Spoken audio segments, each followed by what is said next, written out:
नमस्कार दोस्तों, सर जी क्लासेस में आपका स्वागत है। तो हम लोग इकोनॉमिक्स और मार्केटिंग का पोर्शन जो है ये डिस्कस कर रहे थे आपके डीएफसीसीआई एग्जामिनेशन के लिए। और देखिए अभी तक जितने भी लेक्चर्स हमने कवर किया हुआ है इसका, तो इसका जो है हमने अलग से प्लेलिस्ट बना दिया है। तो आप लोग डिस्क्रिप्शन बॉक्स में जाना, वहाँ पे आपको इसका लिंक मिल जाएगा। और देखिए जो आपका हिस्ट्री ऑफ इंडियन रेलवे है और साथ में जो आपका जनरल साइंस का जो है क्लास इसका, तो वो भी हमने इसका करा दिया है। और जनरल साइंस का आपका क्लास चल रहा है यहाँ पे। और पीडीएफ जो है हमने इनका ऑलरेडी प्रोवाइड कर दिया है, तो आपको जो है मिल जाएगा डिस्क्रिप्शन बॉक्स में लिंक इसका, वो आपका जनरल साइंस का हो या फिर जो आपका हिस्ट्री ऑफ इंडियन रेलवे का है। तो इसमें जो है आपका पूरे कंप्लीट जो है आपको टॉपिक्स मिल जाएंगे जितने भी इंपॉर्टेंट है आपके एग्जाम पॉइंट ऑफ व्यू से। तो इनका जो है लिंक आपको डिस्क्रिप्शन बॉक्स में मिल जाएगा। और देखिए हमने एक कॉम्प्रिहेंसिव कोर्स भी लॉन्च किया हुआ इंग्लिश और जीके का। आपके जितने भी एग्जामिनेशन अभी आपके होने वाले हैं, आपके डीएफसीसीआई का, एचएएल का, एचपीसीएल का और साथ में आरएससीबी का, तो इनके लिए जो है इंग्लिश और जीके के कोर्स हमने लॉन्च किया हुआ है, जिसमें कि आपको टॉपिक वाइज लेक्चर्स तो यहाँ पे आपको मिलेंगे ही, साथ में आपको इनका पीडीएफ भी प्रोवाइड किया जाएगा आपको। और इसके अलावा जो है ये टेस्ट सीरीज भी आपको इंग्लिश का इससे मिल जाएगा। और देखिए ये जो केवल ओनली 110 रुपीज़ में ही आपको अवेलेबल है। और इसके लिए आप लोग जो है हमारा ऐप डाउनलोड करना, सर जी क्लासेस के नाम से है। तो इसका लिंक हम आपको डिस्क्रिप्शन बॉक्स में प्रोवाइड दे देंगे। और देखिए एग्जामिनेशन जो अभी आपके होने वाले हैं, तो उसमें आपका इंग्लिश और जीके काफ़ी इंपॉर्टेंट है। तो इसके लिए हमने एक पूरा कम्प्रिहेंसिव कोर्स लॉन्च किया हुआ है, जिससे कि आप लोग इसमें अच्छे से तैयारी कर सके और कम समय में। क्योंकि ये दो ऐसा सब्जेक्ट है कि जिसमें कि बहुत ज़्यादा कन्फ्यूजन होती है लोगों को कि क्या पढ़ा जाए और क्या ना पढ़ा जाए। तो हमने एग्जाम ओरिएंटेड ही जो कोर्स इसमें डिजाइन किया हुआ है। तो आप लोग जो है ऐप डाउनलोड कर लेना। ऐप डाउनलोड करोगे आप लोग, तो फिर इसके बाद आपको रजिस्ट्रेशन करने के बाद स्टोर सेक्शन में जाना, यहाँ पे आपको कोर्स दिख जाएगा। और फिर इसके बाद जो है आप लोग कंटेंट में जाके यहाँ पे बाई करने के बाद आप लोग जिन लेक्चर्स को देख सकते हैं इंग्लिश जीके का, और पीडीएफ भी आपको यहीं पे मिल जाएगा। तो लिंक इसका डिस्क्रिप्शन बॉक्स में दिया हुआ है। तो आज जो है इस क्लास में हम लोग डिस्कस करेंगे नेशनल इनकम के बारे में। तो प्रीवियस क्लास में जो है आपने देखा था मैक्रो इकोनॉमिक्स में, हमने जो इम्पोर्टेंट टॉपिक देखा था इन्फ्लेशन के बारे में। तो आप लोग जो है टॉपिक वाइज लेक्चर्स को देखते चलना, तो ये जो है आपके लिए काफ़ी अच्छा रहेगा। तो देखिए जो नेशनल इनकम है, तो ये जो कॉन्सेप्ट है आपका यहाँ पे, तो ये जो है जितने भी मनी वैल्यू जो होती है कंट्री के अंदर में, और इसके साथ में जो फाइनल जो आउटपुट जो होते हैं, तो उनसे गुड्स और सर्विसेज से जो भी मिलते हैं, जो प्रोड्यूस करते हैं फाइनेंशियल ईयर के अंदर में, तो उनसे जो भी मनी वैल्यू जो जनरेट होती है, तो वही चीज़ आपका होता है नेशनल इनकम। तो देखिए जो नेशनल इनकम है, तो ये कि बहुत ही इंपॉर्टेंट फैक्टर होता है किसी भी इकोनॉमी के लिए। क्योंकि देखिए जो इकोनॉमी के अंदर में अगर नेशनल इनकम, मान लीजिए कि नेशनल इनकम अगर इंक्रीमेंट होती है, तो इससे पता ये चलता है कि जो कंट्री का जो ग्रोथ है, तो वो भी क्या हो रहा है, यहाँ पे इंक्रीज हो रहा है। तो जाहिर सी बात है कि अगर मान लीजिए कंट्री का जो नेशनल इनकम है ये अगर इंक्रीज करेगा, तो ग्रोथ भी इंक्रीमेंट देखने को मिलेगा, कंट्री का जो ग्रोथ है उसमें भी होगा यहाँ पे। अब इसके बाद दूसरा सिनेरियो यहाँ पे देखिए ये रहता है नेशनल इनकम के बारे में। तो नेशनल इनकम देखिए ये होता है कि जो मनी वैल्यू होती है कंट्री का मतलब कि जो टोटल जो गुड्स और सर्विसेज जो भी प्रोड्यूस किए आते हैं एक फाइनेंशियल ईयर के अंदर में, तो उनसे जो मनी वैल्यू जो कंट्री में आ रहे हैं, मतलब कंट्री के द्वारा, कंट्री के जो इकोनॉमी है उसके द्वारा जनरेट किए जा रहे हैं, तो वो उसमें एडअप होता है। नेशनल इनकम यही सारी जो है एडअप होते हैं। तो इस तरीके से जो नेशनल इनकम है यहाँ पर आपका, तो बहुत ही इंपॉर्टेंट फैक्टर होता है बाकी और अदर फैक्टर्स के लिए। जैसे कि हम बात करते हैं आपका एम्प्लॉयमेंट की, हम बात करते हैं, अगर देखिए नेशनल इनकम इंक्रीज हो रहा है, तो इसका मतलब है कि गुड्स और सर्विसेज जो है, तो वो जो है ज़्यादा प्रोड्यूस हो रहे होंगे और उनसे ज़्यादा मनी वैल्यू जनरेट हो रही होगी। तो ये डायरेक्टली ये दिखाता है यहाँ पर आपका, मतलब इनडायरेक्ट वे में ये आप कह सकते हैं कि जो एम्प्लॉयमेंट है वो भी इंक्रीज हो रहा होगा, तभी तो गुड्स और सर्विसेज है ये प्रोड्यूस ज़्यादा हो रहे हैं और जो मनी वैल्यू है वो इंक्रीज हो रही है। तो इसका डायरेक्ट रिलेशनशिप होता है एम्प्लॉयमेंट से। क्योंकि अगर नेशनल इनकम इंक्रीज कर रहा है, तो एम्प्लॉयमेंट भी ये भी इंक्रीज कर रहा होगा यहाँ पे। यानी कि जो फर्म्स है जो प्रोड्यूस कर रहे हैं, तो वो भी यहाँ पे ज़्यादा अर्निंग कर रहे हैं। तो इस तरीके से जो नेशनल इनकम जो रहता है यहाँ पे कंट्री का जो रहता है आपका यहाँ पे, तो ये जो है एनुअली इंक्रीज करना ही चाहिए, ताकि वो कंट्री ग्रोथ कर सके। तो जो नेशनल इनकम आपका यहाँ पर है, तो ये एक इम्पोर्टेंट फैक्टर होता है। और ये क्यों होता है, तो आपने यहाँ पे पूरा कॉन्सेप्ट को समझ लिया है। तो देखिए जो नेशनल इनकम का जो ये एस्टिमेशन है, तो देखिए नेशनल इनकम ऐसे नहीं कि कोई भी तरीके से एस्टिमेट हमने कर लिया, इसके लिए बहुत ही साइंटिफिकली स्टडी भी किया जाना पड़ता है कि कौन कौन से फैक्टर को जो है हम इसमें इंक्लूड करते हैं या किसको नहीं करते हैं हम लोग। तो वो सारा कुछ बहुत ही इंपॉर्टेंट फैक्टर होती है। तो नेशनल इनकम का देखिए जो एस्टिमेशन है इंडिया में, ये पहली बार किया गया था दादा भाई नेहरू जी के द्वारा। तो इन्होंने देखिए एक बुक लिखा हुआ था अपना, poverty and un British rule in India. तो ये इनका बुक था दादा भाई नेहरू जी का, जिसके बारे में इन्होंने जो नेशनल इनकम का एस्टिमेशन के बारे में जो है इन्होंने पहली बार जो है इसके बारे में इन्होंने किया था। तो ये इंपॉर्टेंट है आपका, ये आप लोग याद कर लेना है यहाँ पे। और इसके साथ में देखिए जो नेशनल इनकम है, तो पहले जैसे कि एस्टिमेशन किया जाता था तो वो तो अपने तरीके से करते थे, लेकिन साइंटिफिकली बेसिस पे यानी कि साइंटिफिक तरीके से जो एस्टिमेशन किया गया था नेशनल इनकम का, तो ये किया गया था पहली बार वी राव के द्वारा। और इनका जो बुक था जिसमें इन्होंने मेंशन किया था इसके बारे में, जो साइंटिफिकली एस्टिमेशन जो उन्होंने किया था, तो वो है national income in British India. तो ये दोनों इंपॉर्टेंट है, आप लोग इसको याद कर लेना। अब पहली बार किया गया था नेशनल इनकम का एस्टिमेशन, तो वो किया गया था दादा भाई नेहरू जी के द्वारा, लेकिन साइंटिफिक बेसिस पे जो एस्टिमेशन किया गया था नेशनल इनकम का, तो वो किया गया था वी राव के द्वारा। तो ये जो है काफी इंपॉर्टेंट है, ये दोनों पॉइंट आप लोग याद कर लेना है इसको अच्छे से। अब यहाँ पे देखिए जो नेशनल इनकम रहता है आपका यहाँ पे, तो इसमें जो है आपका काफ़ी इंपॉर्टेंट कुछ कॉन्सेप्ट आपके रहते हैं यहाँ पे, जो कि स्टडी करना जरूरी होता है, और इनका कंट्रीब्यूशन जो है आपको देखना होगा कि किस तरीके से ये सारे जो फैक्टर्स हैं तो ये नेशनल इनकम में कंट्रीब्यूट करते हैं। जैसे कि आपका जीडीपी हो गया, यानी कि जो ग्रोस डोमेस्टिक प्रोडक्ट आपका हो गया, एनडीपी हो गया, जीएनपी हो गया और एनएनपी हो गया। तो ये सारे जो है इंपॉर्टेंट मेजरमेंट है नेशनल इनकम के, जो कि इनका कंट्रीब्यूशन, मतलब एक तरीके से कह लीजिए कि इनके बारे में जो है स्टडी करना जरूरी होता है, क्योंकि इनका ही कंट्रीब्यूशन होता है नेशनल इनकम के लिए। तो ये चीज़ जो है हम लोग यहाँ पे डिटेल में स्टडी करेंगे इनको। तो पहला देखिए जो फैक्टर है आपका यहाँ पे, तो वो है जीडीपी, जिसे हम लोग, इसका फुल फॉर्म होता है, ये भी आप लोग याद कर लेना, ग्रोस डोमेस्टिक प्रोडक्ट। तो इसको देखिए हम यहाँ पे समझेंगे, एक एक टर्म को यहाँ पे आपको समझना होगा, क्योंकि ये जो टर्म्स आपके हैं तो काफ़ी इंपॉर्टेंट है एग्जाम पॉइंट ऑफ व्यू से। और ये बिना समझे जो है आप लोग आगे का जो नेशनल इनकम का जब कैलकुलेशन किया जाता है तो वो आप लोग नहीं समझिएगा। तो इसीलिए आपको यहाँ पे सभी वर्ड पे आपको ध्यान देना है, यहाँ पे जो सेंटेंस लिखा हुआ है। तो पहला देखिए जो ग्रोस डोमेस्टिक प्रोडक्ट आपका यानी कि जीडीपी जो है, तो ये जो है आपका कंट्री के अंदर में जो जितने भी टोटल जो मॉनेटरी जो वैल्यू होती है, और मार्केट का जो वैल्यू होता है आपका, जितने भी फिनिश्ड गुड्स और सर्विसेज होते हैं, तो उनसे जो भी पैसा मतलब कि जो है वो एकत्रित हुए, तो उनके द्वारा किया गया हुआ, मतलब जो पैसे जो किए गए यहाँ पे आपके एकत्रित किए गए, तो भी टोटल एस्टिमेशन जो हुआ मनी का आपका, जो कि एक कंट्री के बॉर्डर के अंदर में ये सारे चीज प्रोड्यूस हो रहे हैं, मतलब जितने भी गुड्स और सर्विसेज है वो फिनिश्ड गुड्स और सर्विसेज होने चाहिए।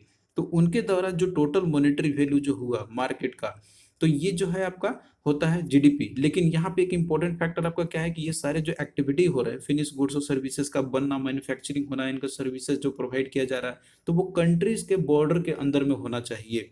तो ये एक स्पेसिफिक टाइम पीरियड के लिए भी रहता है, यानी कि जो फिजिकल ईयर रहता है हमारा, तो ये उसके अंदर में ये कैलकुलेट किया जाता है जीडीपी।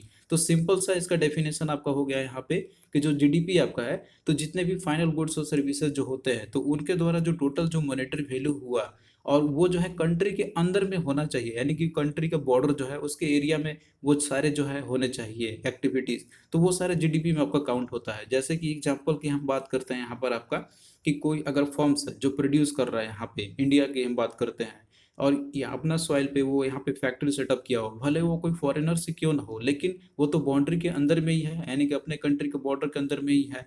तो उसके द्वारा भी जो गुड्स और सर्विसेज के द्वारा भी जो मॉनेटरी वैल्यू यहाँ पे जो जनरेट की गई है, तो उसको भी काउंट किया जाएगा। तो इसका मतलब ये हो गया कि जीडीपी के अंदर में जो टोटल प्रोडक्शन हो रहा है यहाँ पे बाई इंडियंस और साथ में जो फॉरेनर्स है, लेकिन ये कंट्री के बॉर्डर के अंदर में होना चाहिए। यहाँ पे ऐसा नहीं कि जो इंडियंस है, मान लीजिए कि वो तो बाहर भी रहते हैं, मतलब फॉरेन कंट्री में भी रहते हैं, वहाँ पे भी अपना बिजनेस ऑन करते हैं, तो उनको यहाँ पे काउंट नहीं किया जाएगा। यहाँ पे जितने भी इंडियंस है जो कंट्री के बॉर्डर के अंदर में है, और जितने भी फॉरेनर्स है जो भी हमारे कंट्री के बॉर्डर के अंदर में यहाँ पे, जैसे वो कोई अगर अपना मैन्युफैक्चरिंग खोले हुए है, उससे अपना अर्निंग कर रहे हैं, तो इन सभी चीज़ों को काउंट किया जाएगा। तो ये इंपॉर्टेंट फैक्टर है आपका मेन, क्या है इसमें कि बॉर्डर के अंदर में होना चाहिए। तो ये होता है आपका जीडीपी के अंदर में कैलकुलेट होती है। तो आई होप कि ये सारा चीज जो है फैक्टर आपको यहाँ पे समझ में आ गया होगा जीडीपी के बारे में। तो सिंपल सा इसका मतलब ये हो गया यहाँ पर आपका कि एक बॉर्डर के अंदर में जो भी चीज गुड्स और सर्विसेज जो प्रोड्यूस किए जा रहा है, और उनके द्वारा जो मॉनेटरी वैल्यू जो जनरेट हो रही है, तो वो सारा का सारा जो है आपका कैलकुलेट किया जाएगा जीडीपी के अंदर में। तो जीडीपी में देखिए जितने भी प्राइवेट और जो पब्लिक कंजप्शन जो होती है आपके, इसके अलावा जो गवर्नमेंट के जो आउटलेज होते हैं, इन्वेस्टमेंट जो होती है, इसके अलावा और भी जो प्राइवेट जो इन्वेंट्रीज होते हैं यहाँ पे, और साथ साथ में जो भी आप बाकी और भी बैलेंस ऑफ ट्रेड आपके हो गए, फॉरेन के जो बैलेंस ऑफ ट्रेड होते हैं इसमें, तो ये सारा चीज कैलकुलेट किया जाएगा। अब देखिए जो बैलेंस ऑफ ट्रेड आपका रहता है तो इसमें जो है आपका एक्सपोर्ट और इम्पोर्ट दोनों आते हैं। तो इसमें देखिए जो एक्सपोर्ट रहता है तो उसको ऐड किया जाता है, लेकिन जो इम्पोर्ट होता है तो उसको सब्ट्रैक्ट कर जाता है। क्योंकि देखिए जो एक्सपोर्ट है, इम्पोर्ट जो है आपका, तो वो बाहर दूसरे देशों से किया जाता है। तो वो जो फिनिश गुड्स और सर्विसेज है तो वो तो किसी अदर कंट्रीज के बॉर्डर में वो प्रोड्यूस किए गए होंगे, तो उनको जो है एक्सक्लूड कर दिया जाता है। जो एक्सपोर्ट किया जाता है तो इसको इंक्लूड किया जाता है इसके अंदर में। क्योंकि देखिए जो एक्सपोर्ट है आपका तो ये किसी दूसरे कंट्री को किया जाता है यहाँ पे, लेकिन जो गुड्स और सर्विसेज है जो एक्सपोर्ट किया जा रहा है वो तो कंट्री के बॉर्डर के अंदर में ही प्रोड्यूस किया गया होगा। तो इसीलिए एक्सपोर्ट को ऐड किया जाता है, इम्पोर्ट को इसमें से जो है सब्ट्रैक्ट किया जाता है यहाँ पे। तो ये एक इंपॉर्टेंट चीज है आपका यहाँ पे, जो आपको यहाँ पे ध्यान में रखनी है कि एक्सपोर्ट को ऐड किया था, इंपोर्ट को नेग्लेक्ट, मतलब इसको सब्ट्रैक्ट की जाती है। तो देखिए जो जीडीपी आपका है तो ये बहुत टाइप्स के होते हैं आपके यहाँ पे, मतलब सेवरल में दो मेजर होते हैं। एक आपका होता है नॉमिनल जीडीपी, दूसरा आपका होता है रियल जीडीपी। तो इसमें देखिए जो नॉमिनल जीडीपी है तो नाम से पता चल रहा है कि मतलब जो एक रॉ फैक्ट्स डेटा, यानी कि रॉ डेटा के अकॉर्डिंग जो बनाया जाता है आपका यहाँ पे, तो उसके बेसिस पे जो मेजरमेंट की जाती है, जीडीपी का कैलकुलेशन किया जाता है, तो उसे बोलते हैं हम लोग नॉमिनल जीडीपी। और एक आपका होता है रियल जीडीपी। तो रियल जीडीपी जो आपका रहता है यहाँ पे, तो ये एक्चुअल होता है, मतलब कि जो इकोनॉमी है उसके अंदर में जो भी चीज एक्टिविटी जो हो रहे होंगे यहाँ पे, तो उन सभी चीजों को देखते हुए और ग्राउंड बेसिस पे किया जाएगा। ऐसा नहीं कि बस एक रॉ फिगर जनरेट कर दिया गया कि हाँ इतना इकोनॉमी ग्रो कर रहा है, इतना से कर रहा है, लेकिन हकीकत में ग्राउंड में रियलिटी क्या है वो अलग रहेगा। तो ये रियल जीडीपी आपका होता है यहाँ पे। तो इसके अंदर में जो इन्फ्लेशन का जो इम्पैक्ट रहता है आपका यहाँ पे, और इसके साथ में जो कंपैरिजन भी किया था इकोनॉमिक आउटपुट का एक ईयर के बेसिस पे, और बाकी जो नेक्स्ट जो अदर कंपैरिजन होते हैं पीरियड ऑफ टाइम के लिए, तो वो ईयर से भी कंपैरिजन करके निकाला जाता है यहाँ पे। तो ये बस दो थोड़ा सा बेसिक डिफरेंस है इन दोनों के बीच में जो आपको यहाँ पे ध्यान रखनी है। फिर अगला देखिए यहाँ पे आपका कॉन्सेप्ट है एनडीपी का, यानी कि नेट डोमेस्टिक प्रोडक्ट का है। तो आप लोग जो है इसको ध्यान से सुनना है, यहाँ पे क्या कहना चाह रहे हैं। यहाँ पे नेट डोमेस्टिक प्रोडक्ट आपका पहले था जीडीपी, यानी कि ग्रॉस डोमेस्टिक प्रोडक्ट। तो इसमें देखिए कोई डिफरेंस थोड़ा सा ही है यहाँ पे, कि जो टोटल जो प्रोडक्शन होता है आपका, जितने भी कंट्री के अंदर में जो बाउंड्री के अंदर में जो प्रोड्यूस तो किया जाता है यहाँ पे इंडिया के अंदर में, तो यहाँ पे जो है वो तो होता ही है बाउंड्री के अंदर में, वो तो हम लोग कैलकुलेट करेंगे ही करेंगे इसमें। इसमें बस जो है डिप्रिसिएशन को सब्ट्रैक्ट कर दिया जाता है यहाँ पर। तो ये सो इससे जो आपका कैलकुलेशन निकला टोटल मॉनेटरी वैल्यू का गुड्स और सर्विसेज का, माइनस करते हैं हम लोग इसमें डिप्रिसिएशन का, तो ये आपका बन जाएगा एनडीपी, यानी कि नेट डोमेस्टिक प्रोडक्ट। अब यहाँ पे देखिए एक फैक्टर आपका आ रहा है, मतलब जो टर्म है डिप्रिसिएशन। तो ये क्या है, अब देखिए क्या होता है कि जैसे कोई भी हम लोग मशीनरी लगाते हैं हम लोग, जैसे कोई भी इंडस्ट्री सेटअप करते हैं हम लोग, तो उसमें देखिए जो मशीनरी जो होते हैं तो उसमें बियर और टीयर तो होते ही है। तो उसमें जो भी खर्चे आते हैं तो इसको जो है हम लोग यहाँ पे एक्सक्लूड कर देते हैं, मतलब इसको सब्ट्रैक्ट कर देते हैं हम लोग। क्योंकि जो जीडीपी कैलकुलेट किया था तो इसमें ये सब चीज को नहीं देखा था डिप्रिसिएशन को। लेकिन जो एनडीपी रहेगा आपका, यानी कि नेट डोमेस्टिक जो प्रोडक्ट है आपका, तो इसमें से डिप्रिसिएशन को बस माइनस कर दिया जाता है जीडीपी से। तो ये आपका बन जाएगा एनडीपी। तो सिंपल सा इसका है फॉर्मूला आपका है कि NDP is equal to GDP minus depreciation. और ये क्या होता है आपका, तो वियर और टीयर जो हैपेंस होते हैं कैपिटल गुड्स के अंदर में, जैसे मशीनरी आपका हो गया, तो ये होता है आपका डिप्रिसिएशन। तो ये दो फैक्टर आप लोग याद कर लेना यहाँ पे अच्छे से। फिर इसके बाद देखिए अगला आपका है जीएनपी। इसका फुल फॉर्म होता है ग्रोस नेशनल प्रोडक्ट। अब ये देखिए डिफरेंस कितना है, मतलब जो जीडीपी है और इसमें डिफरेंस क्या है वो आपको बस यहाँ पे समझना है। तो देखिए जो ग्रोस नेशनल प्रोडक्ट है आपका, तो ये जो है जितने भी फाइनल आउटपुट जो होते हैं, मतलब जो प्रोड्यूस जो होते हैं प्रोडक्ट जो होते हैं आपके, और सर्विसेज जो होते हैं आपके, तो उसके द्वारा जो एस्टिमेट किया गया है मॉनेटरी वैल्यू का। और ये जो है आपका इसके अंदर में एक गिवन पीरियड ऑफ टाइम के अंदर में आपका होना चाहिए यहाँ पे। और ये देखिए जो प्रोड्यूस होना चाहिए एक कंट्री के रेसिडेंट के द्वारा।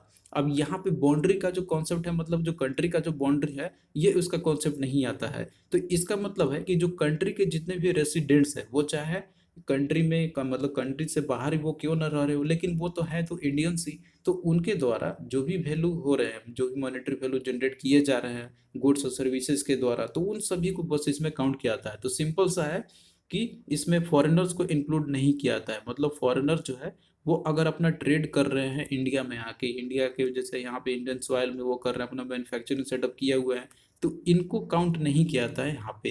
क्योंकि वो जो है फॉरेनर्स में आते हैं, इंडियंस में नहीं आते, मतलब इंडियन रेसिडेंट्स वो नहीं है। तो उनको ऐड इसमें नहीं करते हम लोग जीएनपी में, यानी कि ग्रोस नेशनल प्रोडक्ट में। इसमें किसको ऐड करते हैं हम लोग? सिर्फ कि जो कंट्री के रेसिडेंट है, वो चाहे इंडियंस जितने भी हैं वो अपने कंट्री के अंदर बाउंड्री के अंदर में कर रहे हैं, वो तो आएंगे ही आएंगे। इसके अलावा जो भी इंडियंस जो कंट्री के बाहर है, कोई किसी फॉरेन कंट्री में है, वहां पे भी कोई अगर मैन्युफैक्चरिंग सेटअप किए हुए हैं, उससे अर्निंग कर रहे हैं, तो उनको भी इसमें काउंट किया जाएगा। तो ये बस अंतर है आपका जीएनपी और जीडीपी में। तो आई होप कि ये चीज़ आपको समझ में आ गया हो। बस इसमें फॉरेनर्स को इंक्लूड नहीं किया जाता है, भले वो हमारे कंट्री के अंदर में ही इंडियन सॉइल में रह के ही कर रहे होंगे।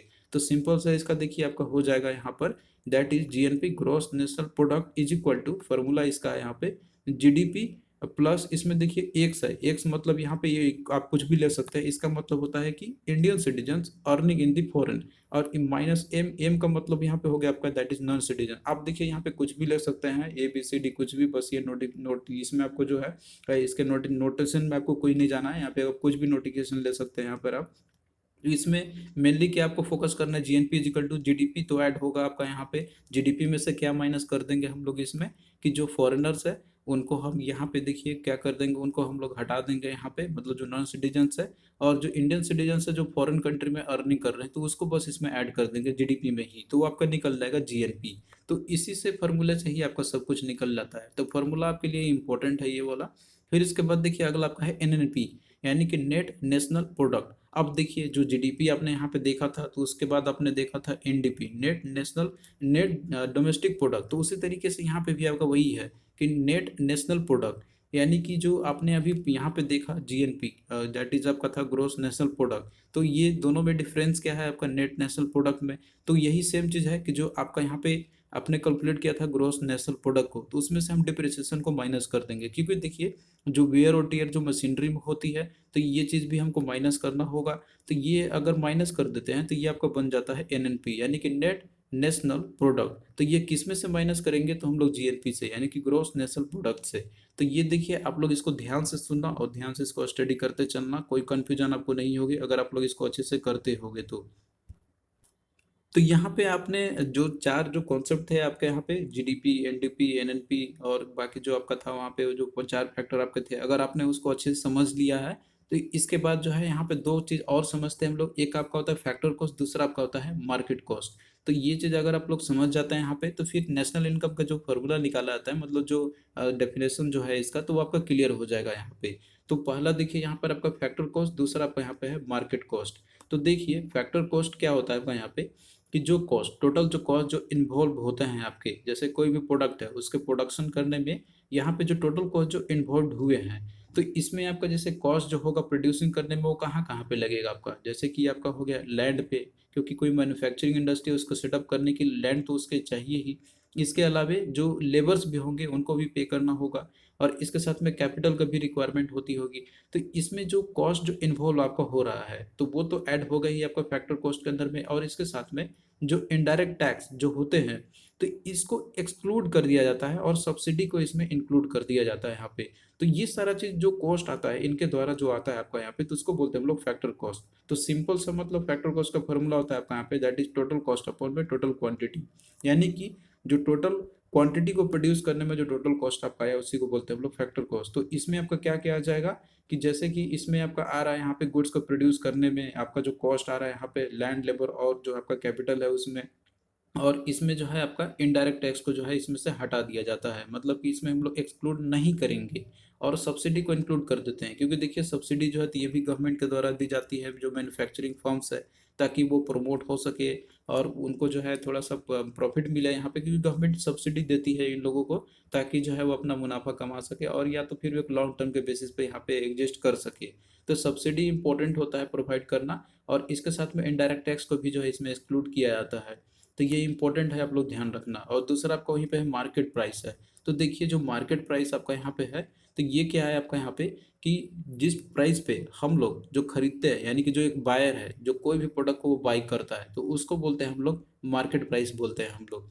तो इसके अंदर में देखिए जो इनडायरेक्ट टैक्स आपका रहता है, तो ये जो हम लोग इसमें इंक्लूड कर देते हैं यहाँ पे, क्योंकि देखिए जो मार्केट प्राइस है, कोई भी गुड्स और प्रोडक्ट आप कोई भी चीज़ आप जैसे लेते हैं, तो उसमें जो है आपका इनडायरेक्ट है, जैसे कि जीएसटी है तो वो आपका इंक्लूडेड रहता है। आप कोई भी चीज़ देखते होंगे तो उसमें आपका रहता है कि प्लस जीएसटी, तो ये मार्केट प्राइस पे हम लोग लेते हैं यहाँ पे। तो जाहिर सी बात है कि इसमें इनडायरेक्ट टैक्स तो आपका रहेगा ही रहेगा, क्योंकि गवर्नमेंट जो है इसी के द्वारा वो अर्न करती है। तो मार्केट प्राइस हो गया हमारे लिए, एक बायर के लिए। फैक्टर कॉस्ट होता है ये एक फर्म्स के लिए, जो मैन्युफैक्चरिंग इंडस्ट्री है उनके लिए हो गया।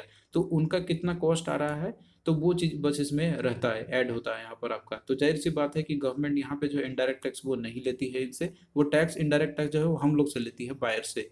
तो ये दो कॉस्ट जो है आप लोग समझ गए होंगे यहाँ पे। अब इसी के बेसिस पे यहाँ पे जो है हम लोग कैलकुलेट करेंगे। जैसे आपने यहाँ पे तीन चीज़ पढ़ा, चार चीज़ पढ़ा था आपने, जीडीपी, एनडीपी, एनएनपी, ये सारा कुछ जो है हम लोग यहाँ पे वही सेम चीज़ को पढ़ेंगे हम लोग इसके फैक्टर के टर्म्स में, यानी फैक्टर कॉस्ट के टर्म्स में और मार्केट प्राइस के टर्म्स में। जैसे कि आपका जीडीपी है मार्केट प्राइस पे, जीडीपी आपका है फैक्टर कॉस्ट पे, एनडीपी आपका मार्केट प्राइस पे और एनडीपी जो है आपका फैक्टर कॉस्ट पे, और एनएनपी है मार्केट प्राइस पे और एनएनपी आपका जो है फैक्टर कॉस्ट पे। तो यहाँ पे जो है सबसे पहले हम लोग जीडीपी का देखेंगे हम लोग मार्केट प्राइस और फैक्टर कॉस्ट पे कि क्या होता है ये। तो यहाँ पे देखिए जो जीडीपी आपका है मार्केट प्राइस पे, तो इसका मतलब आपका यहाँ पर है कि जितने भी सेक्टर्स है उनके द्वारा जो कंट्रीब्यूशन हो रहा है एट मार्केट प्राइस पे, जीडीपी में जो कंट्रीब्यूशन होगा मार्केट प्राइस पे, तो उसी को बोलते हैं हम लोग जीडीपी एट मार्केट प्राइस। अब देखिए जो जीडीपी एट फैक्टर कॉस्ट में आपका क्या होगा यहाँ पे, कि इसमें जो जीडीपी अपने कैलकुलेट किया मार्केट प्राइस पे, तो इसमें से हम लोग जो है इनडायरेक्ट टैक्स को माइनस कर देंगे, प्लस सब्सिडी को बस इसमें इंक्लूड कर देंगे। क्योंकि देखिए फैक्टर कॉस्ट में आपने देखा था यहाँ पे कि जो इनडायरेक्ट टैक्स है इसको हम लोग एक्सक्लूड कर देते हैं और सब्सिडी को जो है इसमें इंक्लूड कर देते हैं।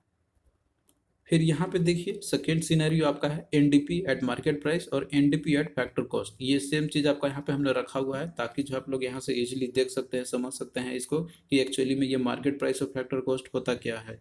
तो देखिए जो एनडीपी होता है आपका मार्केट प्राइस पे, तो इसमें करते क्या हम लोग यहाँ पे कि जो जीडीपी आपने कैलकुलेट किया था मार्केट प्राइस पे, तो उसमें से बस हम लोग डिप्रिसिएशन को माइनस कर देंगे। क्योंकि जो नेट डोमेस्टिक प्रोडक्ट आपका रहता है तो आप देखते होंगे कि उसमें से जीडीपी में से डिप्रिसिएशन को माइनस करेंगे। तो जाहिर सी बात है कि जो आपने NDP at market price calculate किया, तो उसमें से इसका कैलकुलेट करने के लिए हमको क्या करना होगा, जीडीपी आपने जो कैलकुलेट किया मार्केट प्राइस पे, तो उसमें से हम लोग डिप्रिसिएशन को माइनस कर देंगे। और यहीं पे एनडीपी एट फैक्टर कॉस्ट अगर हमको निकालना है तो क्या होगा, सिंपल सा फॉर्मूला है कि जो आपने यहाँ पे कैलकुलेट किया एनडीपी एट मार्केट प्राइस, इसमें से हम लोग इनडायरेक्ट टैक्स को जो है इंक्लूड कर देंगे, एक्सक्लूड कर देंगे, हटा देंगे, हम माइनस कर देंगे, और सब्सिडी को इसमें जो है इंक्लूड कर देंगे हम लोग। तो बस सिंपल सा है, बस आपको एक ही सिनेरियो याद रखना है कि जो फैक्टर कॉस्ट होता है तो इसमें सब्सिडी को इंक्लूड किया था, इनडायरेक्ट टैक्स को जो है हटा दिया जाता है। फिर अगला देखिए आपका यहाँ पे है एनएनपी एट मार्केट प्राइस और एनएनपी एट फैक्टर कॉस्ट। तो इसका भी हम लोग यहाँ पे निकालेंगे। देखिए जो आपका एनएनपी रहता है मार्केट प्राइस पे, तो इसमें जो एनएनपी जो है आपका फैक्टर कॉस्ट पे, इस पे हम लोग जो है इनडायरेक्ट टैक्स को बस इसमें इंक्लूड कर देंगे, तो ये आपका निकल जाएगा एनएनपी एट मार्केट प्राइस। और वहीं पे जो आपका एनएनपी एट फैक्टर कॉस्ट है, तो जो आपने यहाँ पे भी निकाला एनएनपी एट मार्केट प्राइस, तो इसमें से इनडायरेक्ट टैक्स को हम लोग माइनस कर देंगे और इसके साथ में टैक्स को जो आपका सब्सिडी है इसको जो हम लोग इंक्लूड कर देंगे। अब यहाँ पे ये सारा जो फैक्टर आपने समझा यहाँ पे, जैसे कि आपका NNP eight market price, NNP eight factor cost, GDP at market price, GDP at factor cost, तो ये इंपॉर्टेंट होता है आपका नेशनल इनकम के लिए। क्योंकि देखिए जो नेशनल इनकम आपका है, तो ये साइंटिफिकली बेसिस पे ये आपका निकाला जाता है आपका यहाँ पे, that is NNP eight factor cost पे। तो सिंपल से इसका ये हो जाएगा आपका यहाँ पे कि जो नेशनल इनकम जो है आपका, तो ये क्या होता है अगर साइंटिफिकली बेसिस पे किया जाए आपका यहाँ पे, तो वो आपका होता है that is net national product at factor cost, यानी कि एनएनपी एट फैक्टर कॉस्ट पे जो आपका निकाला जाता है नेशनल इनकम। तो देखिए जो सेंट्रल स्टेटिस्टिकल ऑर्गेनाइजेशन है, यानी कि जो सीएसओ है, तो ये जो है एस्टिमेट करता है नेशनल इनकम इंडिया का। तो ये काफ़ी इंपॉर्टेंट क्वेश्चन है आपका कि कौन एस्टिमेट करता है नेशनल इनकम का इंडिया में, तो वो है आपका सीएसओ, यानी कि सेंट्रल स्टेटिस्टिकल ऑर्गेनाइजेशन। और एक देखिए नेशनल इनकम तो आपने देख लिया यहाँ पे, यानी कि जो नेशनल इनकम जो आपका रहता है यहाँ पे, और एक आपका होता है per capita income. Per capita income का इसका मतलब है कि पर पर्सन जो है, ये जितने भी पॉपुलेशन है तो उनका एक पर कैपिटा इनकम कितनी है। तो सिंपल सा है कि जो नेशनल इनकम यहाँ पे निकाला गया है, अगर इसको हम डिवाइड कर देते हैं टोटल पॉपुलेशन से, तो वो निकल जाएगा पर कैपिटा इनकम। यानी कि जो एक पर्सन है, कोई भी जितने भी कोई भी पर्सन हो, तो उसकी वार्षिक आय कितनी है, तो ये हम लोग यहाँ पे हम लोग निकाल सकते हैं। तो ये आपका हो जाएगा दैट इज नेशनल इनकम आपने निकाला यहाँ पे इससे, और डिवाइडेड बाय टोटल पॉपुलेशन, तो इससे निकलता है आपका पर कैपिटा इनकम। तो ये चीज़ भी आपने फ्रिक्वेंटली स्टडी किया होगा कि पर कैपिटा इनकम जो है इंडिया का सच एंड सच रुपीज़ है। लाइक आपका 50,000 या 60,000 रुपीज़ हो गया, तो वो कैसे निकाला गया, जो नेशनल इनकम जो कंट्री का एस्टिमेट किया गया उससे डिवाइडेड बाई टोटल पॉपुलेशन। अब यहाँ पे देखिए एक और इम्पोर्टेंट फैक्टर आपका होता है, दैट इज पर्सनल इनकम का। तो देखिए जो पर्सनल इनकम आपका है, तो ये किसी पर्सन के द्वारा जो टोटल इनकम जो उसके द्वारा जो रिसीव किया जाता है, कोई भी मान लीजिए डोमेस्टिक हाउस होल्ड सेक्टर के अंदर में कोई पर्सन है जो अर्निंग कर रहा है, वो चाहे कोई एक सर्विस कर रहा हो या फिर जो है वो कोई बिजनेस चला रहा हो, तो उसका जो पर्सनल इनकम जो उसके पास रिसीव्ड होते हैं, और इसमें देखिए यहाँ पे वो चाहे कोई भी एक्टिविटी के द्वारा जो है उसके द्वारा प्रोड्यूस किए गए हैं, यहाँ पे मतलब ये जनरेट किए गए अर्न किए गए हैं मनी यहाँ पे, और इसमें टैक्स को इंक्लूड किया जाता है, मतलब जो टैक्सेबल मनी यहाँ पे रिड्यूस नहीं किया गया, क्योंकि देखिए टैक्स भी देना पड़ता है यहाँ पे।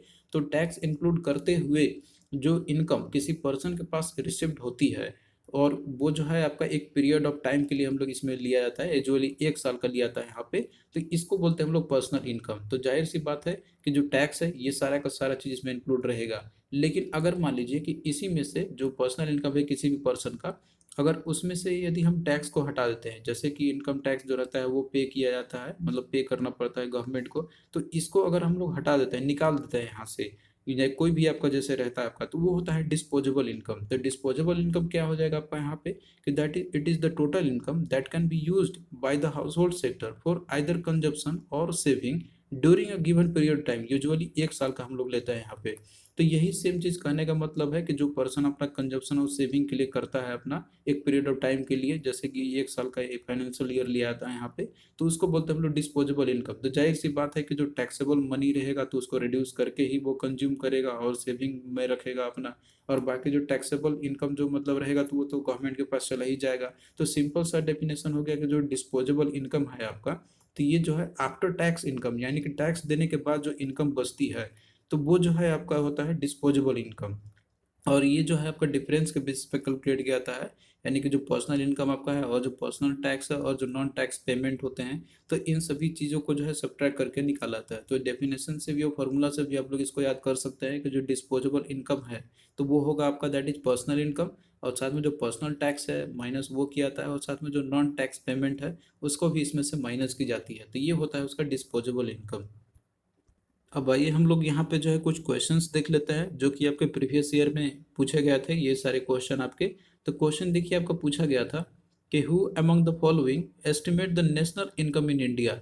तो इनमें से कौन सा है जो नेशनल इनकम को एस्टिमेट करती है इंडिया में। तो इसमें देखिए दिया planning commission, reserve bank of India, national development council या सेंट्रल स्टैटिस्टिकल ऑर्गेनाइजेशन। तो हमने आपको बताया था कि जो सीएसओ है यानी कि जो सेंट्रल स्टैटिस्टिकल ऑर्गेनाइजेशन है, तो ये जो है एस्टिमेट करती है नेशनल इनकम का। और एवरी ईयर जो है एक वाइट पेपर अपना ये इशू करती है रिगार्डिंग जो नेशनल इनकम एस्टिमेट के रिगार्डिंग। तो ये इंपॉर्टेंट है आपका, आप लोग इसको याद कर लेना, सीएसओ है आपका। फिर उसके बाद देखिए अगला क्वेश्चन है कि which of the following is not taken into account to estimate the national income. तो इनमें से कौन सा वो फैक्टर है मतलब आपका है कि जिसको हम लोग अकाउंट में नहीं लेते हैं एस्टिमेट करने के लिए नेशनल इनकम का। तो इसमें देखिए दिया हुआ है कि services of A personal secretary, services of a house wife, services of A car driver, services of a tourist guide. अब देखिए जो नेशनल इनकम है, तो इसको एस्टिमेट करने के लिए मतलब कि इसमें कौन कौन से फैक्टर को हम लोग इंक्लूड करते हैं, तो ये चीज हमने आपको डेफिनेशन में बताया था। अगर आपने उसको अच्छे से समझा होगा तो आप लोग जो क्वेश्चन को इजिली कर सकते हैं। नेशनल इनकम क्या होता है कि जितने भी टोटल जो मनी वैल्यू जो जनरेट की गई है, जो किया अर्न किए गए हैं गुड्स और सर्विसेज के द्वारा, गुड्स आपका कोई भी मैन्युफैक्चर गुड्स हो सकते हैं या फिर सर्विसेज आपके हो सकते हैं कोई भी जो पर्सन के द्वारा दी जाती है एक फाइनेंशियल ईयर के अंदर में, तो वो सारा का सारा चीज इसके अंदर में आपका आ जाता है। वो चाहे सर्विस वो किसी भी का हो, जैसे कोई पर्सनल सेक्रेटरी है उसके द्वारा जो सर्विस आपका लिया गया होगा तो वो भी तो नेशनल इनकम में कंट्रीब्यूट कर रहा है। और इसके साथ में जो कार ड्राइवर है तो वो भी देखिए एक तरीके से सर्विस ही दे रहा है, वो भी अर्न कर रहा है यहाँ पे। और टूरिस्ट गाइड है तो ये भी देखिए इसको भी पे किया जाता है, इसको भी मनी मिलती है, तो ये भी एक नेशनल इनकम में कंट्रीब्यूशन करता है। लेकिन यहाँ पे जो सर्विसेज है हाउस वाइफ का, तो ये देखिए नेशनल इनकम में इनका कंट्रीब्यूशन ऐड नहीं किया था, क्योंकि देखिए जो हाउस वाइफ एक सर्विस जो देती है तो वो अपने फैमिली का वेलफेयर के लिए करती है, क्योंकि इनको कोई अर्निंग्स नहीं होती है। अगर वो चाहे कितना भी सर्विस दे दे अपना घर में, जैसे मान लीजिए कि उनका काम होता है सर्विस देने का अपना घर, जैसे घर में खाने बनाने का हो गया या फिर और भी जो भी होता है चाइल्ड केयर के लिए, तो इनको जो है पे नहीं किया था इसके लिए। तो इसीलिए जो सर्विस है एक हाउस वाइफ का, तो ये नेशनल इनकम के एस्टिमेशन में नहीं किया जाता है अकाउंट। तो राइट आंसर क्या होगा, ऑप्शन 2 आपका यहाँ पे हो जाएगा। बाकी जितने पर्सनल सेक्रेटरी है, कार ड्राइवर है, टूरिस्ट गाइड है, तो इन सबको पे तो किया ही जाता है। तो जाहिर सी बात है कि इनका जो है नेशनल इनकम का एस्टिमेशन में ऐड किया जाएगा, इनको अकाउंट में लिया जाएगा ही। तो यहाँ पे देखिए कुछ लिस्ट दिए हुए हैं आइटम्स का कि जो कि नेशनल इनकम का एस्टिमेशन में जो है इनको काउंट नहीं किया जाता है। तो वो कौन कौन सा है आप यहाँ पे देख सकते हैं। जैसे कि आपका इंटरमीडिएटरी कंजप्शन हो गया, यानी कि जो मैन्युफैक्चरिंग की जाती है गुड्स का, तो उसमें जो इंटरमीडिएटरी जो गुड्स होते हैं तो वो इसमें काउंट नहीं किया जाता है। और इसके साथ में जो पेमेंट का ट्रांसफर होता है, यूनिलैटरल जो पेमेंट होता है, तो इसको भी नहीं करते हम लोग। इसके साथ में जो ओल्ड गुड्स होते हैं उसको भी नहीं किया जाता है। इसके साथ में जो शेयर्स और जो बॉन्ड जो होते हैं स्टॉक एक्सचेंजेस का, तो ये भी जो है इसमें ऐड नहीं किया जाता है नेशनल इनकम का एस्टिमेशन में। और साथ में जो ब्लैक मनी है, क्योंकि देखिए जो ब्लैक मनी है तो जाहिर सी बात है, तो ये तो डेटा में रहता ही नहीं है, सीएसओ के पास कोई डेटा है ही नहीं है इनके पास में, तो ये भी चीज़ तो ऐड होगा ही नहीं। इसके साथ में देखिए कुछ जैसे कुछ गेम होते हैं या फिर कोई लॉटरी लगता है या फिर कोई प्राइजेज जो होते हैं, तो ये सारा चीज़ जो है ये भी इंक्लूड में नहीं आता है आपका नेशनल इनकम के अंदर में। क्योंकि ये सारे जो चीज़ है तो ये क्या है, ये एक तरीके से प्राइज जीता गया हुआ है, तो वो तो ऐड होगा ही नहीं। वो बाई चांस मिल गया तो मिल गया, अदरवाइज नहीं भी मिला। और इसके साथ में जो हाउस होल्ड जो सर्विसेज होते हैं आपके, जैसे कि हाउस वाइफ के द्वारा जो सर्विस दी जाती है, तो ये सारा कुछ ऐड नहीं किया आता है आपका। तो ये जो है आप लोग याद कर लेना है इसको, अगर आपको क्वेश्चन आएगा तो आप लोग इसको इजिली कर सकते हो। तो आई होप कि ये सारा जो जो कॉन्सेप्ट है आपका आपको समझ में यहाँ पे आया होगा। अब देखिए और भी इंपॉर्टेंट क्वेश्चन हम लोग कुछ कर लेते हैं यहाँ पे, जिससे कि आपका जो है और अच्छे से डाउट क्लियर हो जाए रिगार्डिंग टॉपिक्स के बारे में। ये इंपॉर्टेंट टॉपिक है आपका समझने के लिए भी और एग्जाम पॉइंट ऑफ व्यू से भी। तो क्वेश्चन देखिए यहाँ पर है कि नेट नेशनल प्रोडक्ट यानी कि NNP eight market price minus, अब इसमें से देखिए ध्यान देना यहाँ पे ब्रैकेट में है आपका इनडायरेक्ट टैक्स और माइनस सब्सिडी दिया, लेकिन देखिए जब ब्रैकेट जब हटेगा तो यहाँ पे माइनस इनडायरेक्ट टैक्स, लेकिन सब्सिडी जो है तो यहाँ पे प्लस हो जाएगा। तो ये जो है ये किसका फॉर्मूला आपका है, that is net national product यानी कि NNP eight market price minus इसमें इनडायरेक्ट टैक्स जो है हमारा ये क्या हो रहा है, सब्ट्रैक्ट हो रहा है, और सब्सिडी इसमें ऐड हो रहा है आपका। तो ये क्या बनेगा, ग्रॉस नेशनल प्रोडक्ट या पर्सनल इनकम, नेशनल इनकम या फिर पर्सनल डिस्पोजेबल इनकम। तो इसमें देखिए नेशनल इनकम और जो है आपका यहाँ पे पर्सनल इनकम जाके बाकी आपका इसमें ग्रॉस नेशनल प्रोडक्ट यानी कि जीएनपी, जीएनपी तो आपका ये होगा ही नहीं किसी भी तरीके से। और पर्सनल इनकम और साथ में पर्सनल डिस्पोजेबल इनकम ये तो आपका होगा ही नहीं इसमें। तो बच गया आपका नेशनल इनकम। तो ये क्या है आपका नेशनल इनकम का फॉर्मूला होता है, और हमने आपको बताया भी था कि जो आपका रहता है यहाँ पे net national product at market price, और इसमें से जो आपका रहता है इनडायरेक्ट टैक्स को हम लोग हटा देते हैं और सब्सिडी को ऐड कर देते हैं, तो ये आपका बनता है नेशनल इनकम इसी से ही। तो ये जो है आपका किसका दिया हुआ है, मतलब आंसर जो आपका ऑप्शन 3 आपका हो जाएगा। तो सिंपल फार्मूला आपको यहाँ पे याद रखनी है। हमने आपको बताया था कि जो है हम लोग इसमें ये कैलकुलेट हम लोग किस पे करते हैं नेशनल इनकम आपका, तो वो जो आपका फैक्टर कॉस्ट पे करते हैं हम लोग। फिर इसके बाद देखिए आपका अगला क्वेश्चन है कि the economist who for the first time scientifically determine the national income in India. अब यहाँ पे देखिए इंपॉर्टेंट है आपका कि कौन सा वो इकोनॉमिस्ट थे जिन्होंने साइंटिफिकली बेसिस पे डिटरमाइन किया था। तो इसमें देखिए दिया हुआ है आपका यहाँ पे जगदीश भगवती, VKR राव, कौशिक बसु, मनमोहन सिंह। तो ये देखिए जिन्होंने साइंटिफिकली बेसिस पे फर्स्ट टाइम स्टडी किया था नेशनल इनकम के बारे में, जो है इन्होंने दिया था एस्टिमेशन, तो वो है आपका दैट इज VKR राव के द्वारा। तो राइट आंसर क्या होगा, ऑप्शन 2 आपका हो जाएगा। और दादा भाई नेहरू जी भी ने भी किया था अपना, लेकिन वो साइंटिफिकली बेसिस पे नहीं किए थे। तो थैंक यू दोस्तों, आपको कैसा लगा ये लेक्चर आप लोग कमेंट करके ज़रूर बताना। और इसी तरीके से देखिए आपका ये क्लास रेगुलर आपका चलता रहेगा। तो चलिए मिलते हैं नेक्स्ट वीडियो में, तब तक के लिए बाय।